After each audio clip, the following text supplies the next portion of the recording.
Okay, so I'm excited to read this chapter with you.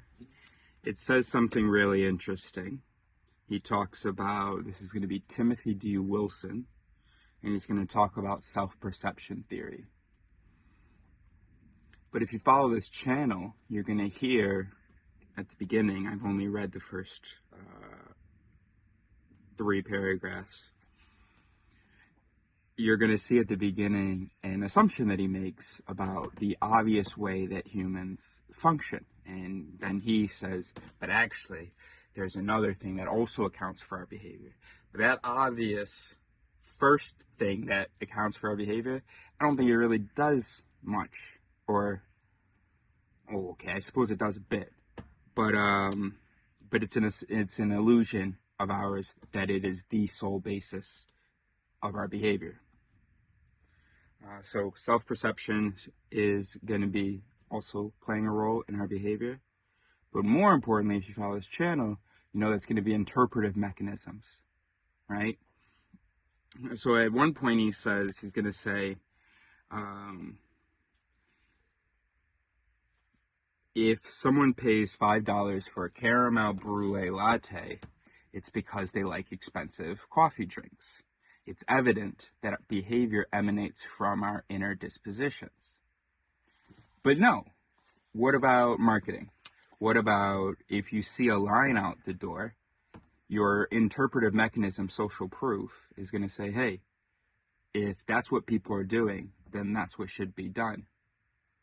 How about the fact that more expensive products in the same, of the same kind or whatever, are judged and even interpreted in the body as being better tasting, right? They've done this with wine experiments and so on. There's also the anchor effect. If Starbucks isn't going to put on sales, but if there's a sale somewhere and it says, that this is the normal price of this product in the window, and now we're giving it to you for this, well, your mind anchors to the original price, even if you have no idea what a thing like this maybe would cost, because it depends on the quality. So you're thinking, whoa, this is super high quality. That's the true price. That's what I'm anchoring to. And then I only have to pay this. Whereas maybe before you'd seen that window display, if someone had asked you, how much would you be willing to pay for a good sofa? Wouldn't have been nearly as high. So there's social proof. There's also the scarcity effect, which is if people say that there isn't much left of something, that triggers a process in us to get that thing, to obtain that thing. So, and I think we need a new name. So we have the judge myth. The judge myth is this idea that there is this central figure in our mind who hears out all the other figures and then deliberates and makes an informed and also reasonable decision about how to behave. So that's a myth. And we tend to see ourselves as that judge. We identify the self as the judge, and then the lawyers and all the witnesses and all that as our unconscious voices or whatever. Anyway, that's all wrong. In fact, it's just, you can imagine the exact same thing, just take out the judge. So you can imagine a courtroom with people yelling, playing all these different roles. Some of them have more power than others, but not necessarily for good reasons. There's a whole lot of miscommunications. Not everyone knows what everybody else is saying in the courtroom. And then somebody just grabs the mic and goes, boop, this is what we're doing. And he's been influenced by some people, not by everyone. There's people sometimes wrestling for the mic, which is when we actually feel sort of consciously that internal conflict, but often we don't feel the internal conflict. Somebody, or just knocks over them, it's just, anyway. We know the integration myth, which the integration ego myths are 2 parts of the judge myth. So the integration myth is the part where it's like either the judge or any member of the courtroom knows all of the values and information of everybody else present. And then our decision follows from an evaluation of all of the values. Everybody got their equal votes in. Every vote was heard. And then also, so values, and then also of information. So every information that anybody knows is known by the entire system. So that's the integration myth, and that's not true. But something we keep coming across, and we're not sure whether we can include it in either, is I don't know what we'll call it, but the want myth, which is that like all actions, well, no, this is the integration. No, but it's specifically that like all actions follow from like a single, the first cause myth. You can just even call it the free will myth, I guess. Well, we don't have to call it anything. It's just the myth of free will. But it's this idea that everything that you do traces back to an obvious first cause. For instance, you bought coffee. It's because you wanted to buy coffee. And that was the start of that behavior. A desire existed to buy coffee, and then that led to the result, to the action. Not true. It's much messier domino system. You might not have wanted coffee at all, or you might have, and that may have been one of the votes that was heard and factored in.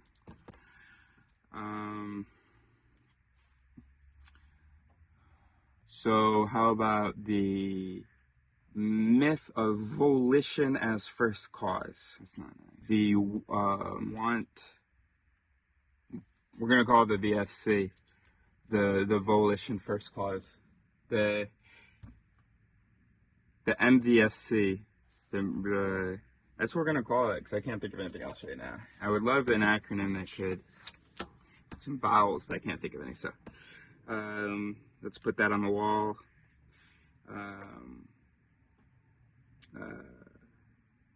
Let's say volition first cause, put like a hyphen maybe, myth.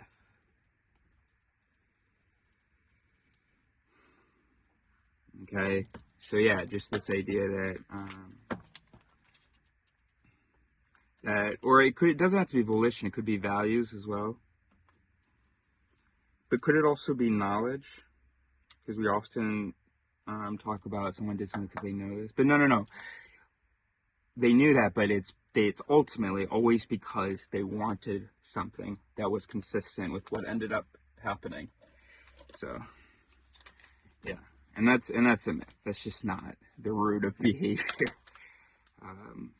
I understand why people think that. It intuitively makes sense. The way that we're programmed is to think that way. And mostly it's because that's the best way to try to, or the easiest and most advantageous for our survival in the past way to interpret other people's behaviors.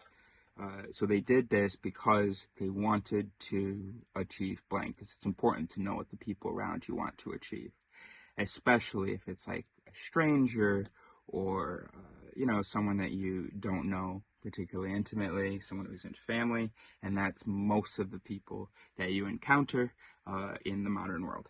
And so it's extremely important for those people, for those potential threats, to know what they want, and to know what their goal is. Why'd they do that? So anyway, I think just part of our evolution was just this pairing of behavior and desire as sort of the easy way to explain it, and a really important thing to figure out, especially when it's behavior that you don't really understand maybe or whatever. But anyway, then we just, for all behavior, it's because the person wanted blank. And I was really confused by that as a kid, because having ADHD, my wants and my behaviors did not line up. I wanted to do well in school. I wanted to focus on this essay. I wanted to read this chapter, whatever. And it just wasn't happening. And the teachers, they were saying, well, you'd be doing it if you wanted to. And I was like, yeah, that's what, that's what you think, right? That's what you'd think, right? But I don't know. So, okay. So here we go. So just keep an eye out. But we'll see. Maybe later he'll show that there's actual experimental evidence of this, what I called the myth of volition as first cause. Okay. We Are What We Do by Timothy D. Wilson. Of course, from This Explains Everything. By Timothy D. Wilson, the Sherelle J. Aston Professor of Psychology at the University of Virginia. He's the author of Redirect, the Surprising New Science of Psychological Change. People become what they do. This explanation of how people acquire attitudes and traits dates back to the late British philosopher Gilbert Ryle, but was formalized by the social psychologist Daryl Bem in his self-perception theory.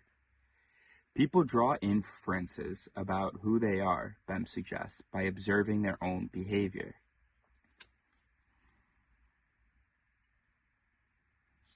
Self-perception theory turns common wisdom on its head. People act the way they do because of their personality traits and attitudes, right? They return a lost wallet because they're honest, recycle their trash because they care about the environment, and pay $5 for a caramel brulee latte because they like expensive coffee drinks. It's evident that behavior emanates from our inner dispositions, but Bem's insight was to suggest that the reverse also holds. If we return a lost wallet, there's an upward tick on our honesty meter. After we drag the recycling bin to the curb, we infer that we really care about the environment. And after purchasing the latte, we assume that we are coffee connoisseurs. Hundreds of experiments have confirmed the theory and shown that this self-inference process is most likely to operate.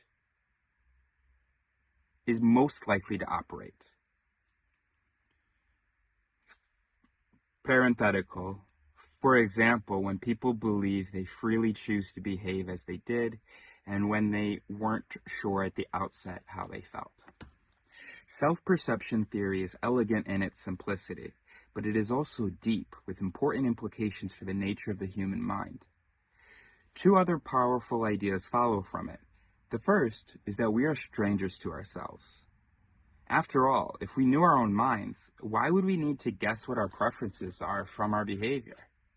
If our minds were an open book, we would know exactly how honest we are and how much we like lattes. Instead, we often need to look to our behavior to figure out who we are. Self-perception theory thus anticipated the revolution in psychology and the study of human consciousness, a revolution that revealed the limits of introspection. But it turns out that we don't just use our behavior to reveal our dispositions. We infer dispositions that weren't there before. Often our behavior is shaped by subtle pressures around us, but we fail to recognize those pressures.